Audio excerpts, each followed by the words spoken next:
5G Bethelma, des actualités uniques, dynamiques et renversantes dans le journal TV. INA, plus raffiné que jamais. ITA, huilerie industrielle de Tamata, hisatra amin'ny telo sy roa arivo. Nolotra anao ny fampalalam-baovao.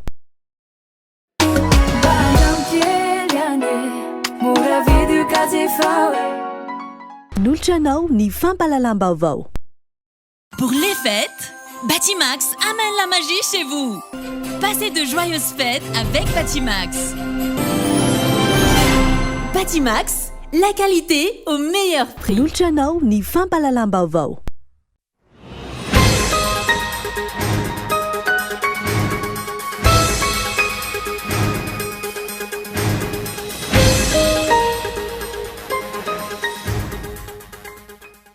Nodimandry androany teo amin'ny fahadimy amin'ny sivifolo taona ny Papa Benoît XVI niaratsy ny toe-pahasalamany ka izao nitarika ny fahafatesany izao.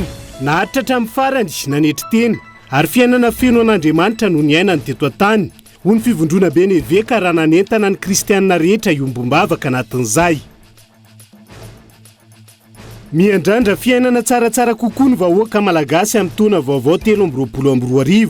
Isan'ny andrasan'ny rehetra drafitra mazava ny famahana ny olana ara-tsosialy izay namela takaitra goavana. Ny taona 2024 araka izany no hanomezany vahoaka tsirairay ny noty ny mpitondra fanjakana mandritra ny fividianana.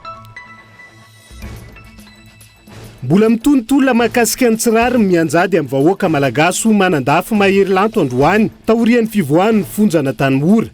Tsy nisy toy ny raharaha nitazonana teny an-Tanimora azy ka antony nivoahany. Ramatoa lehibe manodidina ny 70 taona no novonoiny ny zafikely ny Maliala tao Ambodimanga Ambatondrazako rehefa tsy nahazo ny farany izay vola no tadiaviny hanaovany fety. Miantso ny tompony andraikitra nafay ity navandoza ity araka izany ny fianakaviany. Any Frantsa tsy maintsy maneho testa Covid negatif avokoa ireo mpandeha avy any Chine manomboka izao noho ny firongatra ny valinaretina ny an-toerana. Firenena Europeana maro toa ny Italia ihany koa no nanomboka nanaradiany la Frantsa amin'izay fitakiana ny testa Covid negatif izay. Ny antsiprian'izay.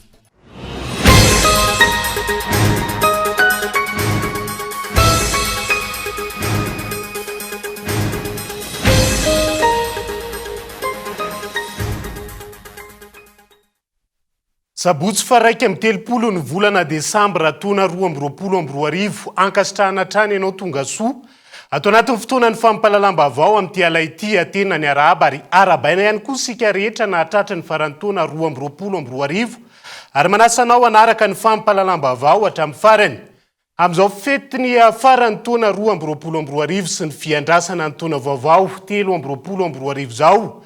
Nandefa firarintsoa ny vahoaka rehetra ny filoha nasionaly ny antoko malagasy miara-miainga. Kiondalina lehibe ho an'ny firenena ho izy ny taona 2024 ka raha ny zavamisy amin'izao fotoana no tohizana dia ho tsarainy ny taranaka faramandimby mafy dia mafeto isika.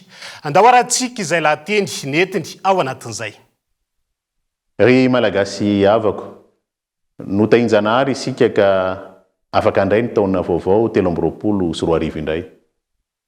Fantatro, fa mbola nisedra olana maro sy nandalo fahasahiranana tsy amby isainy isika tamin'ny taona 2024 iny. Tsy ataontsika mankivy anefa izany, fa tsy maintsy avaditsika ho hery lehibe, ary andraisantsika lesona mba ho feno fahombiazana ny fiatombohan'ny taona 2024 ary ho feno fanantenana kosa ny fiafarany. Kiondalana lehibe ho an'ny firenena ny taona 2024 ary miara-miaiky fa raha ny zavamisy ankehitriny no tohizana dia ho tsarain'ny taranaka faramandimby mafy dia mafy eto isika. Mila fahasahina isika noho izany, hiara-anetsika ambopo, anitsy famindra ary iaina indray ro sotoavana maha-malagasy antsika, ny firaisan-kina, ny fihavanana ary ny fahasahina no ilo anazava ny lalantsika ka navao ny fiainana isan-tokantrano mba ho tena fiadanana sy endriky ny fifakantiavana ny tany zanantsika. Tompon'andraikitra amin'izay tandrify azy isika ary samy mbola ho tompon'andraikitra ihany koa ka manana didy iova lalana ho amin'ny ho avy tsaratsara kokoa. ry malagasy havako, iriko ho taona miavaka sy ho mba pahasalamana ho an'ny isambatan'olona ny taona 2024. Ka ahafahantsika miaona sy mifaly eo anilan'ireo akaiky ny fontsika indray, fa indrindra ahafahantsika manatanteraka ireo nofinofy sy faniriana ao anatintsika tsirairay avy. Mamitsika loatry Madagasikara, maintsy miarina ny taninjanaka. Izay ny lahateny nentin'ny filoha nasionaly ny antoko malagasy miara-miainga ho an'ny fetiny farantaona sy ny fitsenana ny taom-baovao 2024 fanodimandry tamin'ity androany teo amin'ny 5 taonany ny Papa Benoît XVI raha ny fanambarana ny voaka atao Vatican. Ny aratsy ny toe-pahasalamana ka izao nitarika ny fahafatesan'izao ity farany izay nitondra ny fiangonana katolika nanomboka ny taona 5 hatramin'ny taona 3 naharitra hatramin'ny farany. Nanetry tena ary fiainana feno an'Andriamanitra no niaina ny Papa Benoît XVI teto an-tany ho ny fivondrona beneve ka raha nanetana ny kristianina rehetra iombom-bavaka ao anatin'izay. Gaetan Andriatsilavo. Tonga amin'ity andro faran'ny taona ity ilay andro ny antsony iray, ny ray aman-drenitsika ny Papa Benoît XVI any an-danitra, ary nanamafy izany ny fivondrona beneve eto Madagasikara. Naharitra hatramin'ny farany, nanetry tena, ary fiainana feno an'Andriamanitra no niainan'ny Papa Benoît XVI teo an-tanimbolony.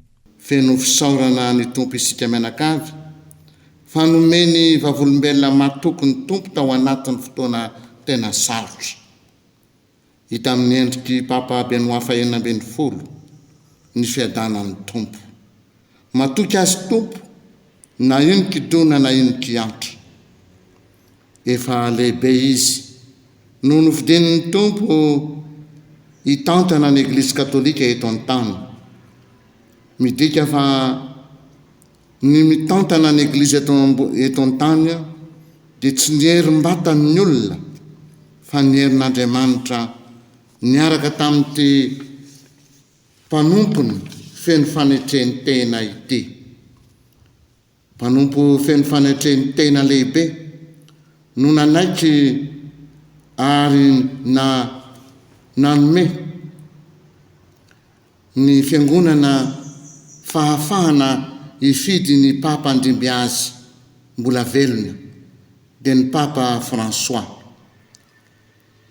Na dia tsy nitondra ny Eglise katolika mivantana aza izy, dia tamin'ny alalan'ny vavaka lava reny, totoafo sy fijaliana tao amin'ny monastera ny Mater Ecclesia no nentony nanoizana ny fitorinany vaovao mafaly sy nanoanana ny fiangonana katolika sy izao tontolo izao nanoanany an'ny Papa François. Dia manasantsika mianakavy ary iombom-bavaka amin'ny Papa François ho an'ity ray aman-dreny feno an'Andriamanitra ity. Masony Maria ren'ny fiangonana, mpiaro lay trano nipetrahany ka nantaozany an'izao tontolo izao any an-danitra, ane hitantana azy ifanaty tava amin'ny ray. Ry Papa Benoît XVI ho tody soany paradisany ianao, anao hivavaka ho an'ny fiangonana sy izao tontolo izao mbola eo an-dalana ho amin'izany paradisa izany, ifanatava amin'ny ray. Tompo ekeo ny vavakay. Amen. Manasa ny kristianina rehetra manerana izao tontolo izao iombom-bavaka amin'ny Papa François araka izany ny fivondronam-be ny eveka eto Madagasikara. Nodimandry androany teo amin'ny 5 taonany tao amin'ny monastera Mater Ecclesiae ny Papa Benoît XVI rehefa niaratsy hatrany ny toe-pahasalamany araka ny vaovao ofisialy nivoaka atao Vatican. Joseph Ratzinger no tena anaran'ny Papa Benoît XVI ary teraka tany Allemagne ny taona 1790. Niditra taon'ny seminera tamin'ny 12 taonany izy, ka voaray operetra teo amin'ny 14 taonany. Ny taona 1770 niakatra ho kardinaly ny Papa Benoît XVI ary nandimby ny Papa Johann Paul faharoa teo amin'ny 17 taonany.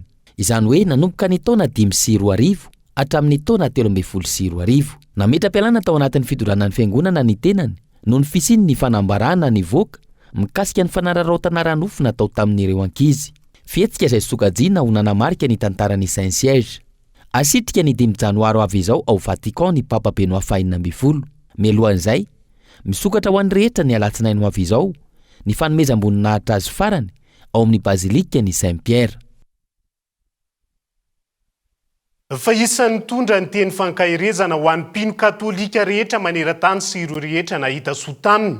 Manoloana ny fahalasany ny Papa Ray Masina Benoît XIV ny Flou National ny antoko malagasy miara-miainga ho an'ny androany tao amin'ny page Facebook ny teny fankahirezana izay omban'ny fianakaviambeny Cool TV FM manana ho an'ny mpino katolika maneran-tany ihany koa. Avalitsika eo ny momba izay fahiditra ao anatiny matoa an-dahatsoratra ny sampana fampalalam-baovao ho an'ny herinandro sika ao anatiny ity vaovao manaraka ity. Tsy miandry fagagana fa miandrandra fiainana tsaratsara kokoa ny vahoaka malagasy amin'ny taona vaovao 2024. Ny sedra mafy ny saramba bembahoaka nandritra ity taona 2024 ity. Ary ny tombo isa ireo ny aina tao anaty fahasahiranana miandrandra fiovana goavana ny isam-batan'olona ary miandrandra ihany koa ny famahana ny olana ara-tsosialy izay namela takaitra goavany. Ny taona 2024 araka izany no hanomeza ny vahoaka tsirairay noty ny mpitondra fanjakana amin'izao fotoana. Mandritra ny fividianana io taona io ihany koa no hamaritra ny 5 taona manaraka iaina ny isam-batan'olona. Henri Florion. Hivalona tanteraka anio ny taona 2024. Inona fa efa samy navita jeritodika avokoa ngamba ny isam-batan'olona.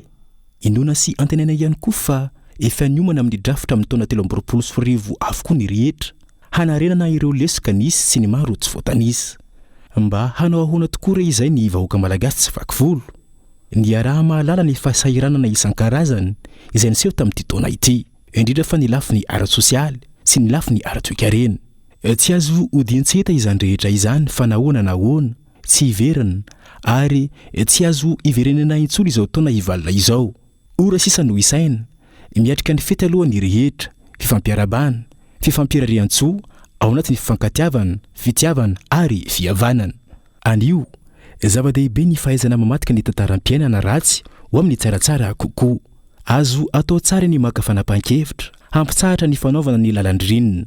Tsy misy mafy tsy alaitra ny zoto rehefa ao ny finiavana na hiala sy ny fahavononana iova.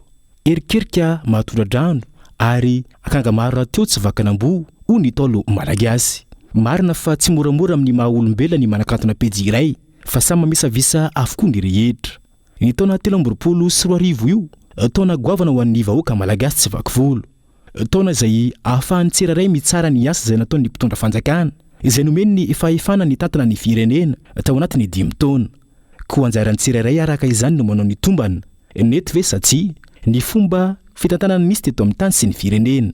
Nahomby ve ny tetika nataon'ny mpitondra fanjakana, ary inona no zava-baovao sy ny zavatra niova teo amin'ny fiainany isam-batan'olona. Ny vanim-potoam-pifidanana amin'ny taona ho avy ihany koa no amalian'ny tsirairay izany fanontaniana izany. Io no fotoana tokana hanomezana noty ny mpitondra fanjakana. Miara-miaiky ny rehetra fa tsy sasatra ny mampanantena ny mpitondra fanjakana, saingy vitsy anisa ireo tanteraka sy tontolo araka ny tokony ho izy. Mila olom-baovao amahany olan'ny vahoaka malagasy, olom-baovao izay mitsinjo ny madinika ary vonona iady amin'ny gaboraraka sy ny fanondranana ny tsokitsoko ny rem-pirenena ary say iady amin'ny kolikoly izay namboto ny firenentsika. Koa fotoana sisa no andrasana fa ifo amin'ny torimaso amin'izay ny vahoaka malagasy ary ho say amadika pejy sy tantara mba hiadana ny samy mpiray-tanindrazana. Farany, ho taona zinna feno fitahina mba hiaina ampilaminana tokoa ny vahoaka malagasy amin'ity taona 2024 ity ho ambin'ny zava-manasatra ary omban'ny ny fahasoavan'Andriamanitra sy ny razana avokoa isika rehetra ary ho feno fahasalamana sy fahasoavana. Matoa an-dahatsoratra ny sampana fampalalam-baovao an'ny herinandro izay, izany hoe ny herinandro farany ho an'ity taona 2024 ity, fa mbola mitonontolona mahakasika ny tsirary mianjady amin'ny vahoaka malagasy ho mahery-lanto manandafitra amin'ity androany ity. Taorian'ny fivoahan'ny fonjana Tanimora tsy nisy toy ny raharaha nitazonana azy teny Tanimora ka antony nivoahany 3 volana ty aoriana. Miandry ny fitsarana azy ny fa 2 janoary zao araka izany ity farany rano fanazavana. Henri Florion. Nahazo fahafahana ivoaka ny fonjabena Tanimora tamin'ity androany fa 3 Desambra ity i mahery-lanto manandafy. rehefa nampidirina ponjavonja maika nanomboka ny fahatelopolo ny volana septambra lasa teo. Araka izany feno 3 volana ny andro no omaly no nitazomana azy tany amponja, saingy tsy nisy toy ny raharaha izay nahavoatazana azy tany amponja ary tsy hita mandrakandroany ihany koa ilay teratany vahiny izay nitory azy noho ny ampamoaka izay nataony teo anivony tambazotra an-tserasera Facebook mba hikasiky ny efesiny ny tambazotran'olon-dratsy izay mamatsy bala ireo dahalo ary nanonona ny teratany vahiny iray. Mitohy ny tolona ho ity farany ary tsy anaiky ny fampahoriana ny vahoaka malagasy ny izy. Ny zava-nisy aloha dia 30 septembre atsina niditra dia dikan'izany zany 30 décembre zany ny vita ny délai de mise en mandat de dépôt. Dia raha vao mihoatra an'izay zavatra izay dia manjary lasa détention arbitraire ilay izy. Dia nataonay zany démarche dia izao mivoaka izao satria tsy nisy nikasika zany ilay dossier dia tsy ohatrany tsy nisy opposition koa dia mivoaka. Tsy satria ny anao tsy dossier tsy nisy hoe firy ny date d'audience mivoaka aloha zany zao. Tsy antontoiny ka ary iny tsy amelaka. Tsy amelaka io vazaha io ka aoka ho tadidiny tsara fa za dia tsy amela azy mihitsy na dia nisy inonareo. Mety tsy haiko na mbola mety hiverina ity na fa za tsy amela. Ary dia miteny koa fa ireo fonctionnaire mpanjakana izay miaro azy dia potiako koa ny fiainanareo. Rehefa maika ary ame matanjaka mivoaka ato. Satria dia menareo mieritreritra hoe resy ana voavidy volo, tsy voavidy volo zany. Fa maika ame matanjaka. Ataovy tsara ny fitantanana amin'ity firenena ity dia mangina. Fa raha mbola ohatran'izao tsy maintsy hiteny mahelanto manandafy. Nitondra teny fisaorana ho an'ny vahoaka malagasy izay nanampy azy ireo sy niady ho an'ny tolona ihany koa ny vadiny nandritra ity fotoana nivoahany ny vonja ity.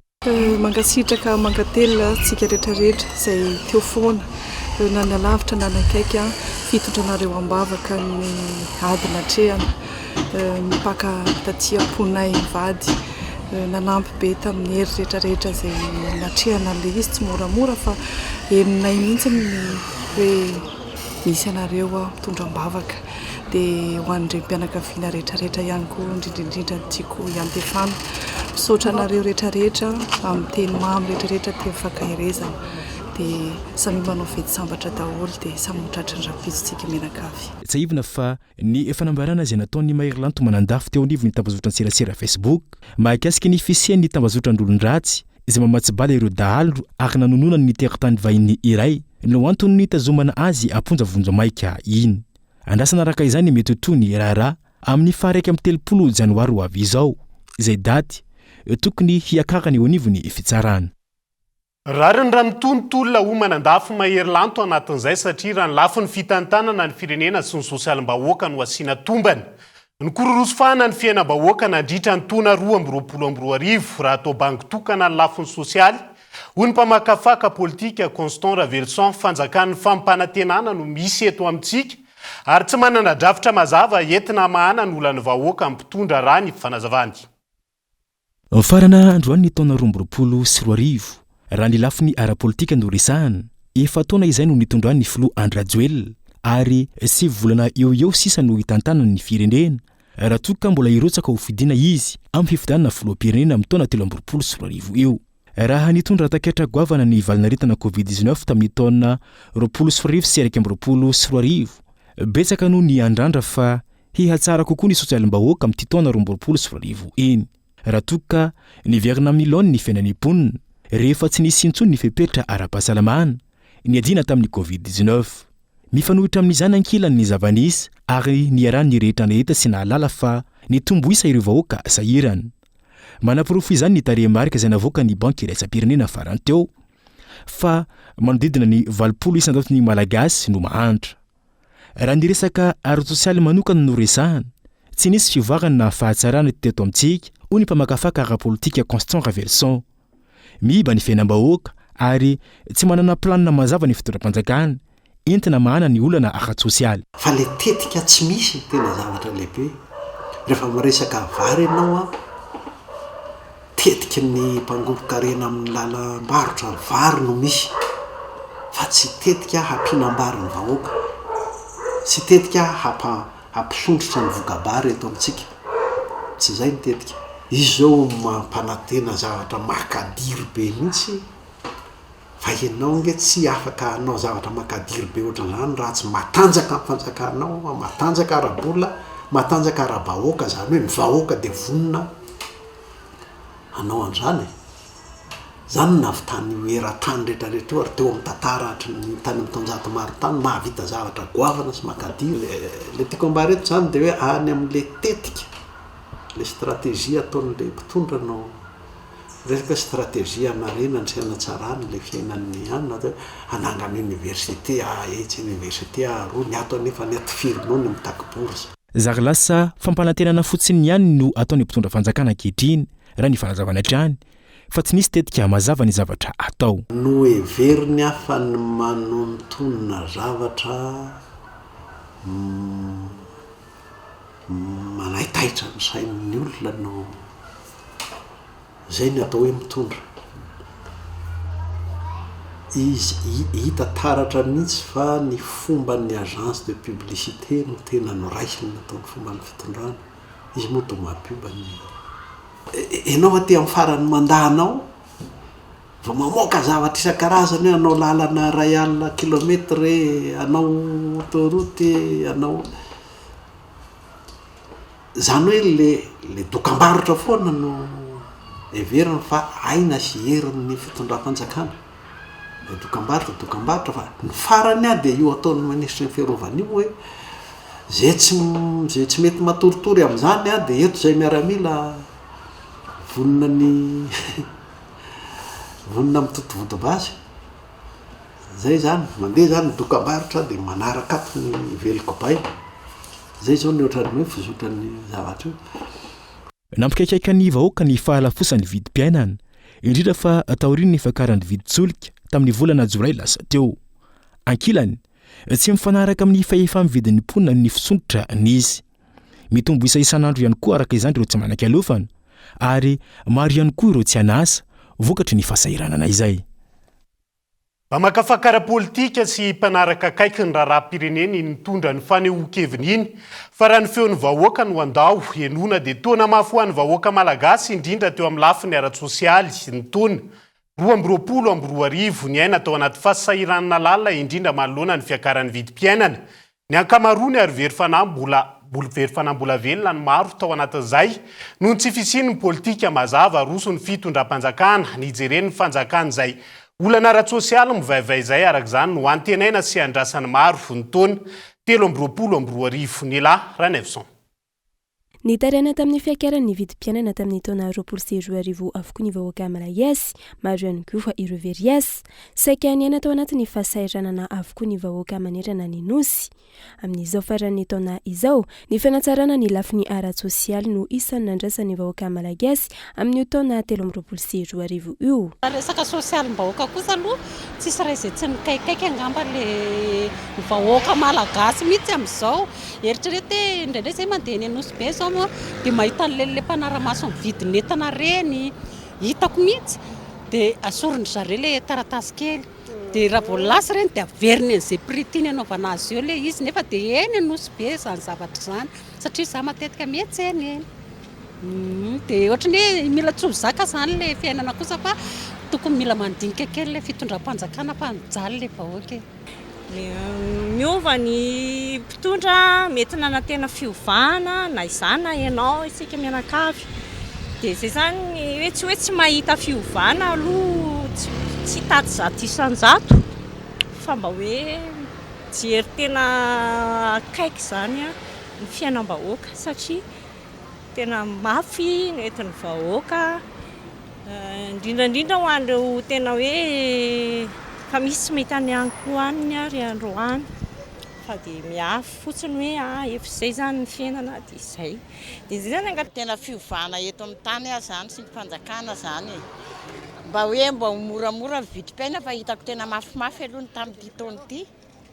Tena mafy eritreretinao tsara fa efatrandro ao zay mivarotra mody amin'izao tsy vaky lovo mihitsy aparivo ny andro manontany ny olona dia lasa manontany ny olona nefa za isa-taona intelo maketana anatin'ny ray andro fa amin'izao anatin'ny herinandro indray mandeha ila tsy ho vaky lovo efatrandro ao zay tsy vaky lovo tsy zakan'ny mponina intsonitra toka mbola iainao anatin'ny krizy indray ny firenena manoloana ny fifidianana ilaina ny fitoniana sy ny fahatongavan-tsaina ny rehetra hoy ireo nanaovana fanadihadiana androany. Raha mikorotana mety hisy faty olona be tabe.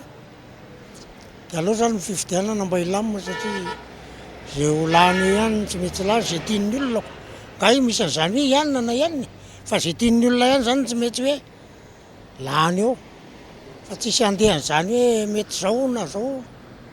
Hoe amatana vaovao tokony fandefitra mpanao politika tonga mifandefitra hoe inona tokony fanarahana mba hampandeha tsara alimena vahoaka ny jerevana mpanao politika vahoaka ihany ka hinona moa.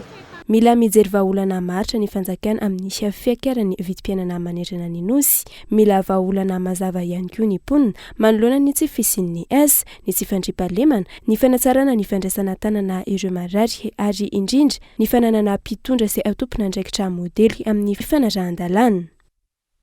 Tontolon'ny toe-karena kosa indray dia maro amin'ireo mpandrara malagasy no sahirana amin'ny fipetra vaovao no raisin'ny fanjakana amin'ny fanovana ny fikajiana ny hetra amin'ny fanondranana vokatra avy amin'ny fambolena tsy ny ala ny telo. Isanjaton'ny vola miatsa amin'ny fanondranana no hoetra laina amin'ireo mpandrarara iverenana. Mbola maro ihany koa hoy ny mpahay toe-karena ny zavatra tsy mazava manoloana ity fipetra vaovao ity. Nela Ranevson. Famonoana ireo mpandrara majinika malagasy ny fipetra vaovao no raisin'ny fanjakana amin'ny famajiana ny fikajiana ny hetra amin'ny fanondranana ny vokatra fambolena sy ny ala.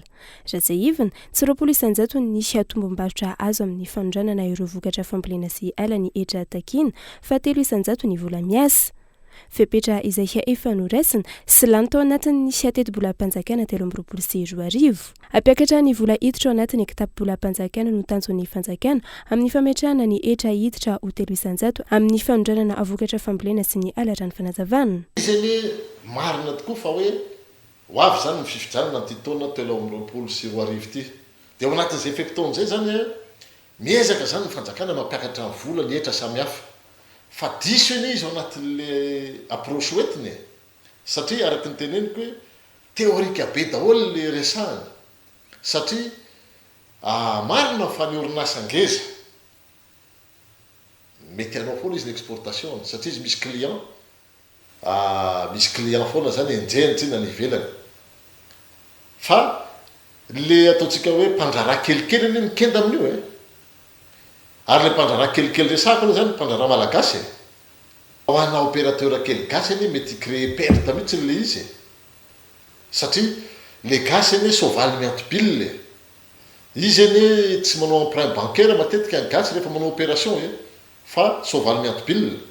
Mialohany anaovana ny fanondranana no aloha ny hetra amin'ny tsy lamina vaovao napetraka ity raha ny fanazavana antony ilaina amin'ny antota taratasy amin'ny fanondranana ny taratasy azo amin'ny fandoavana ny hetra. Mbola maro ireo zavatra tsy mbola mazava manodidina ity fipetra vaovao ity hoy ireo mpahay toe-karena.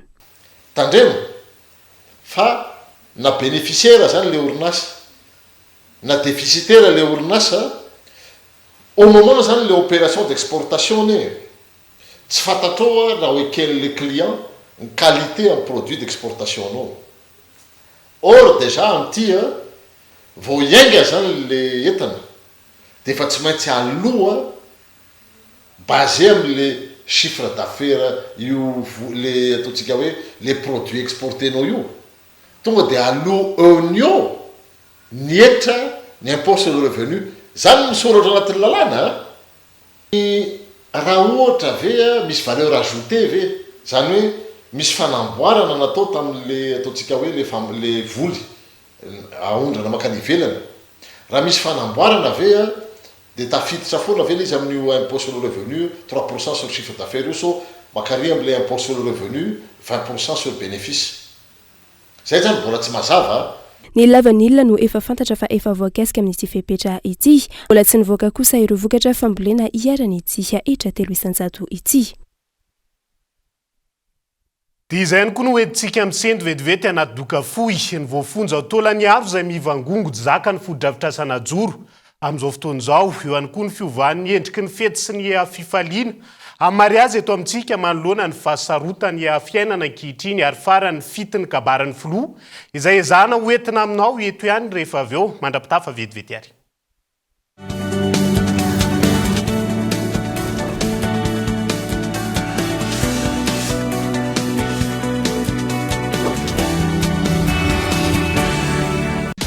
téléfibré.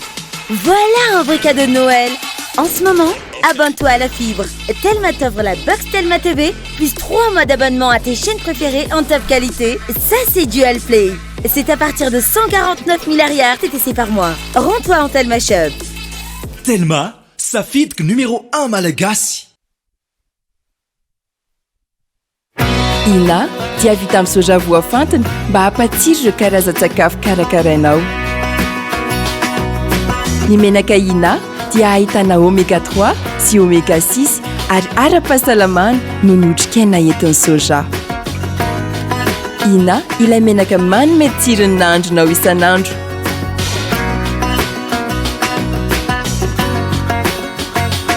Ina, plus raffiné que jamais. Ita, huilerie industrielle de Tamata, misatra amin'ny telo sy roa arivo.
Du bon lait, une crème onctueuse. La vie, ça se dévore comme un kiri. Pour les fêtes, Batimax amène la magie chez vous. Profitez des réductions exceptionnelles sur tous les articles.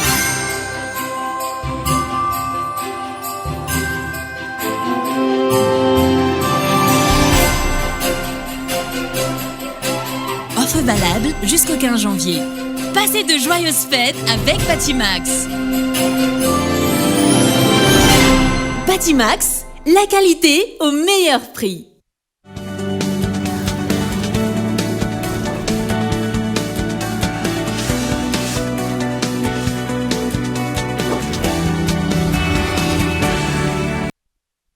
Mamena ny araba tomboky lasy tomboky vavy tonga soa indray ato anatin'ny tapany faharoa amin'ny fampalalam-bavao amin'ity ala ity.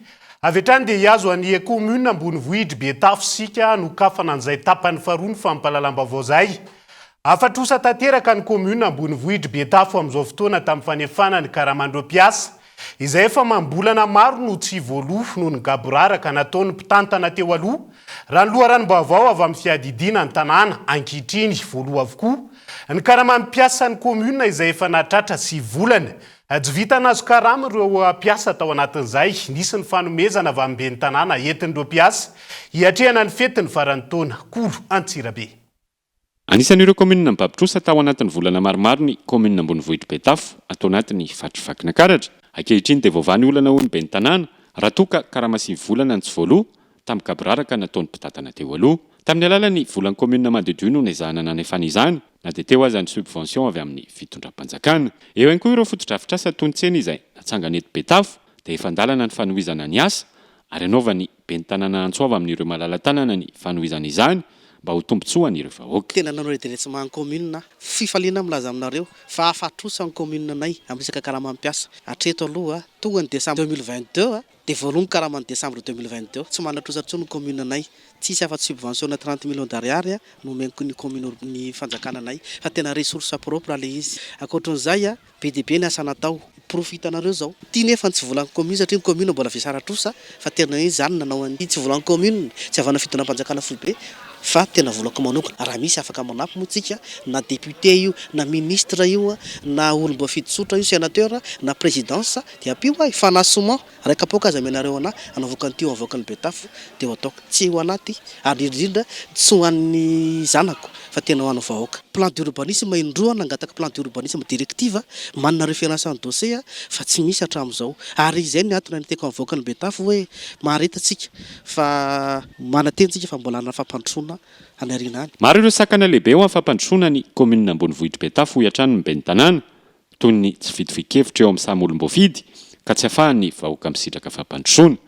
Anisan'izany tsy fahazahoan'ny distrikta ny Betafo ny resaka siady, eo ihany koa ny lafiny ara-pitaovana toy ny fanariana fako dia tsy manana izany ny commune na dia commune Ambonivohitra ary raha ny fanazavana trano. Tena sakana tompoko ary isako izoroko vavolombelona zany.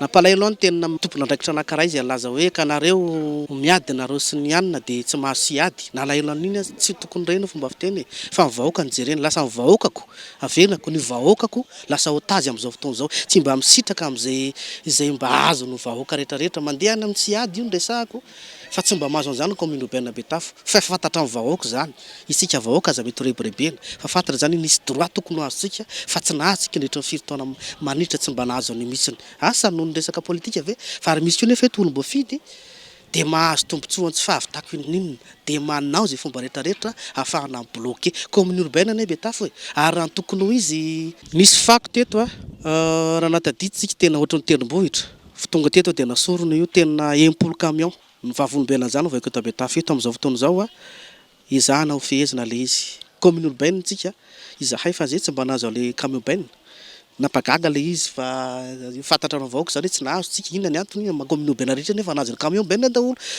fa hatreto izay dia miezaka sarety 3 taritanana no anay ka fa ako eo amin'ny roa taona isan'andro eo ny tao aminay eto dia ny mpiasan'ny commune no mitarika sy mandroaka an'io fako io tsamy tompona andraikitra amin'izany na zabe ny tanàna na ny vahoaka mpanary fako na ny ministère tutelle na ny présidence fa manina commune urbaine tahaka ny tony sarety mbola taritanana tompoko ary eo sarety taritanana reo tompoko izaho no vidy an'ireo tamin'izany mbola tonga ny tantana teto fa tsisy ninona teto. Arak'izany dia mbola maro ireo sakana ho amin'ny fampandrosoana ny commune Betafo manokana ho hiatrany ny fiadidinan'ny tanàna.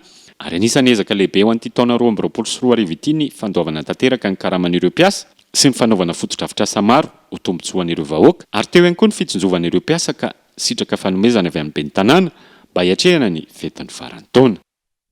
Avy any Betafo dia hiazo ny mananjary vetivetsika ao anatin'ity vaovao manaraka ity. Tsy nanadino ireo voafonja atao mananjary ny antoko malagasy miara-miainga amin'izao fankalazana ny fetin'ny faran'ny taona sy ny fitsenana ny tombaovao zao nanolotra sakafo ho an'ireo voafonja atao antoerana araka izany ny antoko tamin'ity androan'ity Henri Florian. Tonga namanga ireo voafonja ao amin'ny fonjabe ny mananjary ny mpikambana avy amin'ny antoko malagasy miara-miainga ao antoerana izany hotarihany ny mpandrindrapatry ny antoko Denis Franconio 10 mètres coco voafonja manodidina ny 700 eo eo lotolorana sakafo amin'izao fankalazana ny fetin'ny farantaona sy ny fitsenana ny tamin'ny vaovao izao. Amin'ny anarany antoko malagasy miara-miainga izay taritin'ny filoha nasionaly azo Andriananarivelo mitondra sakafo manta izay atolotra ho anareo dia vary fosy izany satria na dia amin'ity toerana ity ianareo dia misitraka ny zofototra hihinana ka izay zofototra hihinana izay no atongavana eto mitondra an'izay kely voasiramby tanana mba hitondrana hafatra ho anareo satria ity toerana ity dia tokony ho fandalovana ihany ho an'ny sasany ka dia arao ny toromarika sy ny fampifehezana ato amin'ity toerana ity dia irariana koa ianareo mba tsy zanona ilato fa iverina any amin'ny fiarahamonina. Vary fotsy maromaro mba hiarahan'ny faly amin'izao asaramanitra izao natolotry ny antoko malagasy miara-miainga ho an'ireto voafonja ho mananjary ireto eto amin'ity androany ity. Voavidy zao ihany koa moa ny kabarin'ny filohan'ny repoblika izay niarana nomboka tamin'ity fampalalaom-baovao ity saingy napita tamin'ny fahitalavim-panjakana sy ny radio pirenena saingy ezahantsika ho fitina ihany ahafahany any an-tokantrano mahafantatra nany amin'ny atsiprian'ireo teboka lehibe isan'ny songadina tao anatin'izay Izahantsika ny amin'ny tiananazy aingana ao anatin'izay raha ny makasika ny lalana manokana ohatra no nasiany filohan'ny repoblika teny dia makasika ny autoroute izay nambara ny fahamany olana araina tsara ny toe-karena malagasy ny araina 13 izay natomboka tamin'ity taona ity ny fanamboarana hatomboka ny volana janoary taona 2020 ihany koa ny filoha ny fanamboarana ny araina 10 Beloa mivoaka hatrany Toliara ho famanany olany kere kosa dia manomboka ny lalana mampitohy any Sonerany Vongo sy Mananaravaratra. Eo amin'ny resaka indostria kosa indray dia isan'ny tondrany ny filohan'ny repoblika teny ihany koa ny makasika ny fametrahana ny vato fototra nanganana uzina mokatra simenitra ao Ibity izay amokatra ray hetsy taona isan'ny taona raha ny nambaran'ny filohan'ny repoblika moa zany tamin'ity androan'ity hidina hotely faingodimy dolara ny lasaka ao anatin'izay lasaka 50 kilao izany hoe ho latsaky ny 5,000 sy R1,000 zany 50 kilao ao anatin'izay. Famokarana siramamy uzina enina no ajoro ho ny filohan'ny repoblika ka mokatra siramamy 3,000 sy 4,000 sy R1 taona ao anatin'izay miisa 7 amby 10 ny indostria madinika azo vavety napetraka ao anatin'ny taona 7,20 hatramin'ny taona 2020. Amin'ny resaka angovo kosa indray dia eo manodidina ny olan-jirama sakana ho amin'ny fampiroboroboana ny toe-karena zany raha ny nambara ny filohan'ny repoblika ka misy ny fitadiavana vahaolana maritra ao anatin'izay.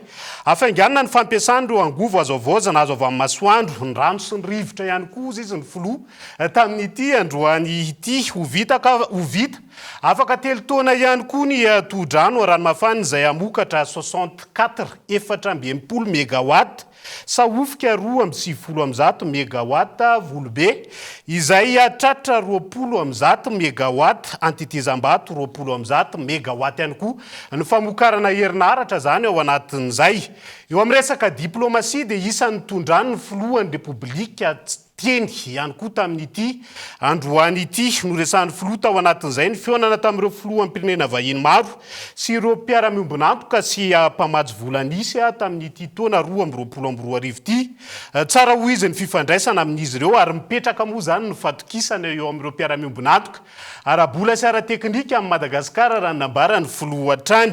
Eo amin'ny resaka fanitsiana kosa dia misy ny nametraka ireo fepetra ho an'ny fanalefahatsazy ny filoha ho an'ity taona 2020 ity miantso ireo tompona ndraiky mpanjakana rehetra anatanteraka ny asa nampanaovina azy araka ny fahendrena sy ny fahitsiana. Hatrany ny filoha tao anatin'izay isan'ny tondrany resaka ihany koa moa ny makasika ny tontolo ny fanatanjahantena. Makasika ny lalao nosy dia nanentana ny rehetra irahina ny filoha ho fiarovana ny am-po-pirenena ny rarisoa ihany koa ho an'ny vahoaka ny filoha tratra ny taona 2020 ao anatin'izay.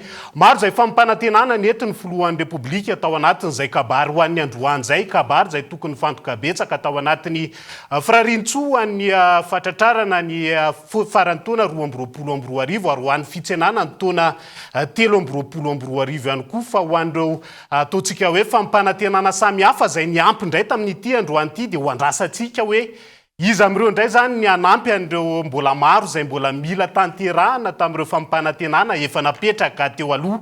Avalitsika ny makasika izay fa mihoatra tsy araka ny fodi-dravitrasa joro nisan'ireo voafonja ao Tolaniaro amin'izao fotoana izao ary lasa avy angatahan'ireo voafonja sy ny ACP na ny Aumônerie Catholique des Prisons toerana ihany koa ankilan'izay ny fanatsarana ny fodi-dravitrasa izay anafainganana ny fotoam-pitsarana any antoerana Gaëtan Andriatsilava no mitatitra ny Atsipriany. Mahatratra 900 ny voafonja ao amin'ny fonjan'ny Tolanaro amin'izao fotoana, hoy ny lehiben'ny fonja raha tokony miisa 700 ny zakan'ny foto-dravitrasa. Fanampin'izay, maro amin'ireo voafonja mihoatra ny 900 ireo no mbola tsy nandalo fitsarana. Miara-miasa tsy tapaka amin'ny fonjan'ny Tolanaro amin'ny fikarakarana ireo voafonja ny fikambanan'ny ACP na ny Aumônerie Catholique des Prisons antoerana. Na ny ACP na ireo voafonja, samy miangavy ny fanjakana amin'ny alalan'ny ministera amin'ny fitsarana avokoa, ahafahana manafaingana ny fitsarana azy ireo. Ny zavatra fahatelo farany tiako tenenina dia mangataka fiaraha-miasa aminareo satria izahay ACP ihany no lasa miasa irery aty amin'ny fonja. Ka ho anareo tonga eto daholo dia mangataka fiaraha-miasa aminareo satria na ny ampelantananay tsy ampy, zahay koa tsy mahita izay alehanay, dia mangataka aminareo zany mba hiarahiasa atsika hifanampy isika magnaraky moa de zao zahay voafonja mifona mandohaliky trandraky tsy nanao raha fanadiagny nanao raha mibebaky sy fahamarina mba hihery amizay fiarahamonina agnatanà tsirairay amizay misy anay angatahiny fizarà mba mivozomeky mba hisara zay sy ny sara zay zay ny sara amin'ny change moa maro be loatsy. Namaly avy hatrany ny tony mpampanolalalana ao Tolanaro anylaza fa tsy maintsy hisy ny fijerena akaiky ireo olana ireo sy ny fanafainganana ny fitsarana. Efa mihoatra ny capacité d'accueil ny fonja ny isanareo ato. Mampalahelo zany satria mitarika zavatra maro ao ny aretina. Mety misy zao ny aretina dia mifamindra. Ao moa zany tsy tenenina intsony mikasika ny aterin'ny toerana. Nefa zao moa mbo zava-misy dia miezaka tsika miaina arak'izay zava-misy zay.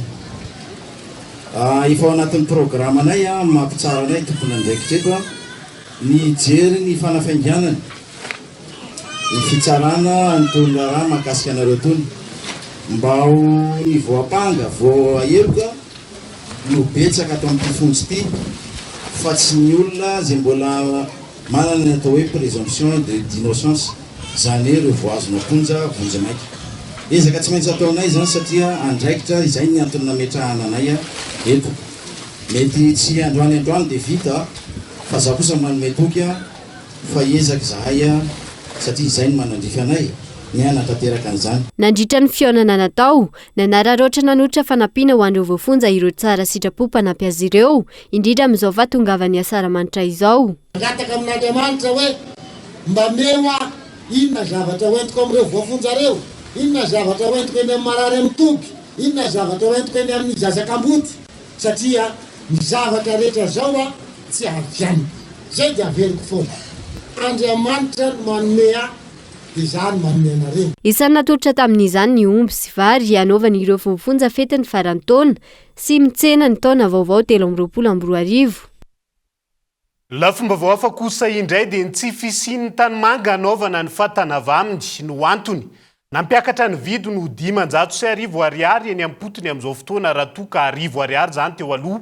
Fiakaram-bidy izay nitarika ny fiakarany vidiny fatana vita avy amin'ny tanimanga ihany koa.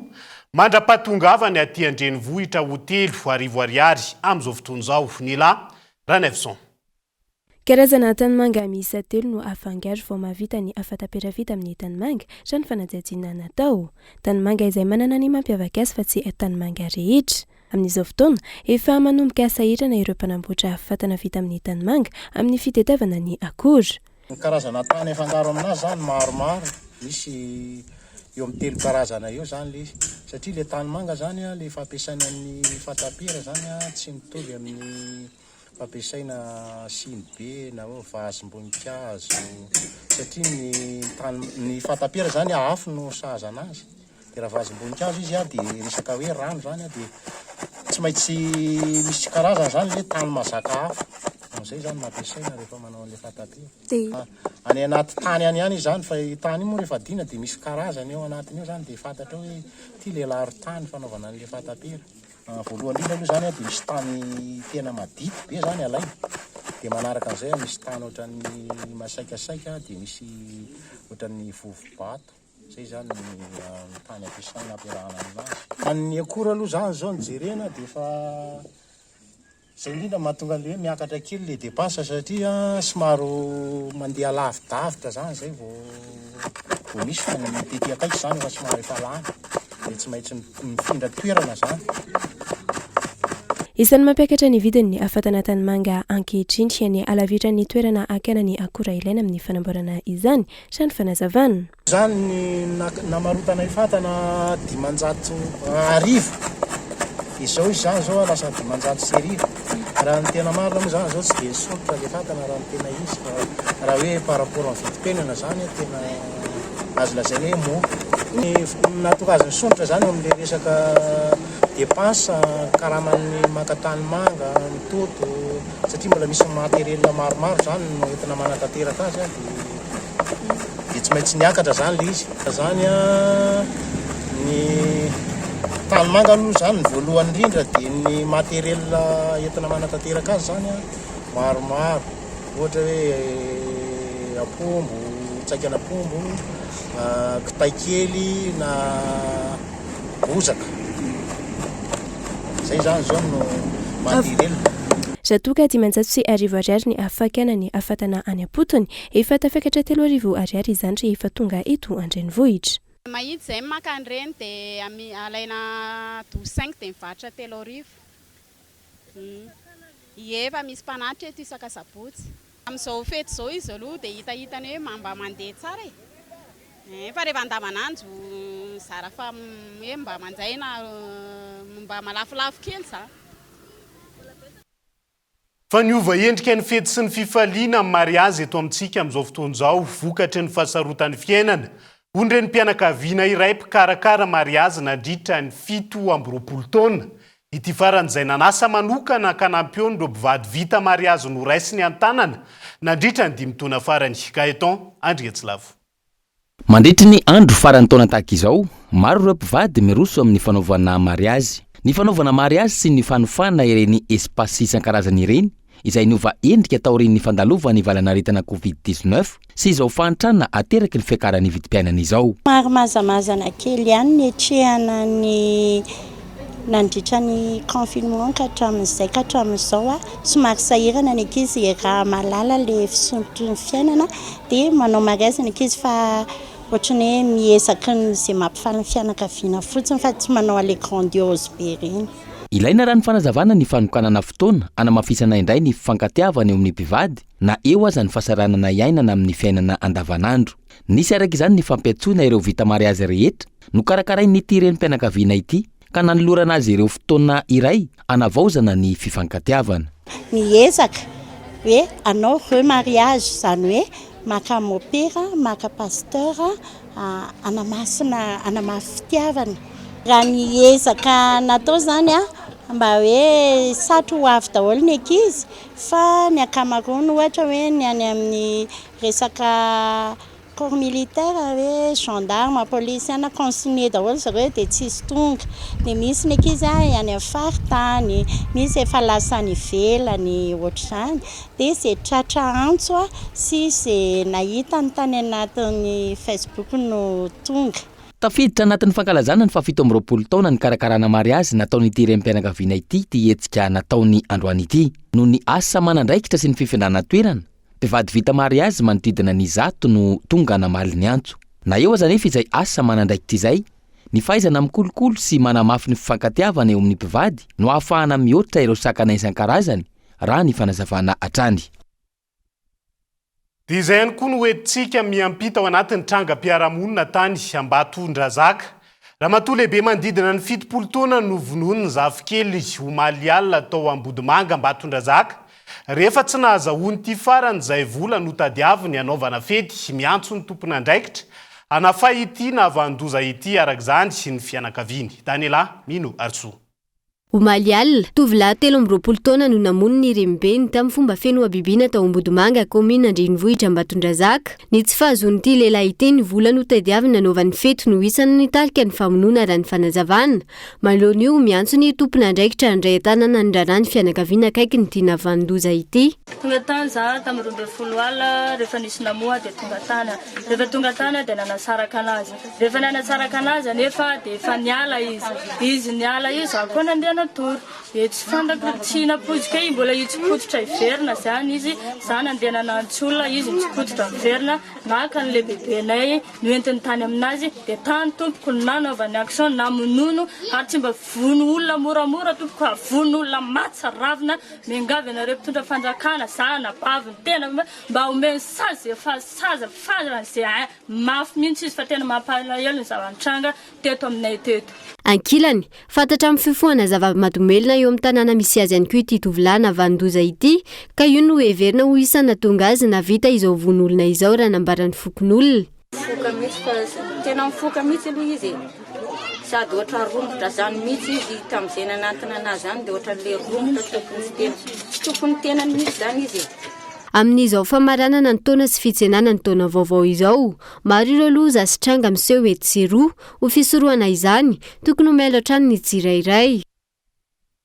Nidirantsika ao anatin'ny maresaka iraisam-pirenena dia andao ivirenana kely ny fitiny akabarin'ny filohan'ny Repoblika satria misy teboka ray isany naikadimo an'ny androany dia ny makasika ny karamandro sefokotany manomboka ny volana janoary 2024 zao moa zany dia nampanatenain'ny filoha fa hoe ampitomboana avy telo eny ny karamany sefokotany ao anatin'izay karamany sefokotany amin'izao fotoana izao izay akoatran'ireo hoe tsy maro ireo tsy mandray ny karamany araka ny tokony ho izy, ao ireo efa tsy nandray zany amantonany maro, ao ihany koa ireo mikaikaika tsy mandray karama efa antonany maro. Dia izay koa no antsika miampita ao anatiny maresaka iraisam-pirenena amin'ity alina ity any Frantsa, tsy maintsy maneho test Covid négatif avokoa ireo mpandeha. Avy any Chine manomboka izao noho ny afirongatra ny vanaretina Covid-19 any an-toerany. Firenena Europiana maro ihany koa toa ny Italia amin'izao fotoana no nanomboka. Nanaraka ny dian'ny la Frantsa amin'izay fitakiana ny test Covid négatif zay. Androany maraina tandroasy commune iray ao Frantsa, takany mazatra ny fahatongavan'ireo mpandeha avy any Shanghai tao an-toerana. Ny fanaovana ary vavaorona ihany hatreto no notakiana tamin'izy ireo. Raha ametraka fepetra ara-pahasalamana vaovao koa sy Frantsa manoloana ny firongatry ny valanaretina ny Chine. Tapaka tamin'izany fa manomboka ny fiandohan'ny volana janoary ho avy, takiana amin'ireo mpandeha avy any Chine ny test négatif natao latsaky ny 27 ora. Eo ihany koa ny tsy maintsy anaovana ary vavaorona ny anaty fiaramanidina ary ny test PCR afana mivezivezy ho an'ireo mpandeha avy any Chine miditra ny Frantsa ireto. Na eo aza tsy fisian'ny fifanarahana eo amin'ny vondrona Europeana. Nisy tamin'ireo firenena Europeana hafa toa ny Royaume-Uni, Italia sy Espaina ihany koa no nanapa-kevitra mitovy amin'ny Frantsa eo amin'izay fitakiana test Covid négatif izay. Mifaran'eto ihany koa ny fotoanan'ny fampalalam-baovao any androany, ankasitrahany ianao nanaraka izany hatramin'ny farany. Ivalina afaka ora vitsy ny taona 2024 kiondalina vaovao indray no miandry antsika rehetra manomboka eo. Ka mirary dia mirary zahay hatratraranao ny taona vaovao anatin'ny fahasalamana ka tsipaky ity taona 2024 isan'ny mafy sy nampikaikaika ny rehetra ity. Ho taona zina sy feno fahombiazana antsika rehetra ny taona 2024. Mandrapitafy indray ary tomboko lasy tomboko vavy felo matomboko.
Pour les fêtes, Batimax amène la magie chez vous.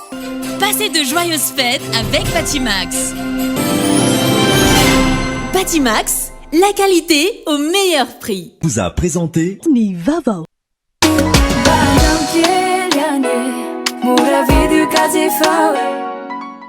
Vous a présenté Nivava. Ina, plus raffiné que jamais. Ita, huilerie industrielle de Tamata, Isacham Telsuluariv. Vous a présenté Nivava. 5G Batelma, des actualités uniques, dynamiques et renversantes dans le journal TV.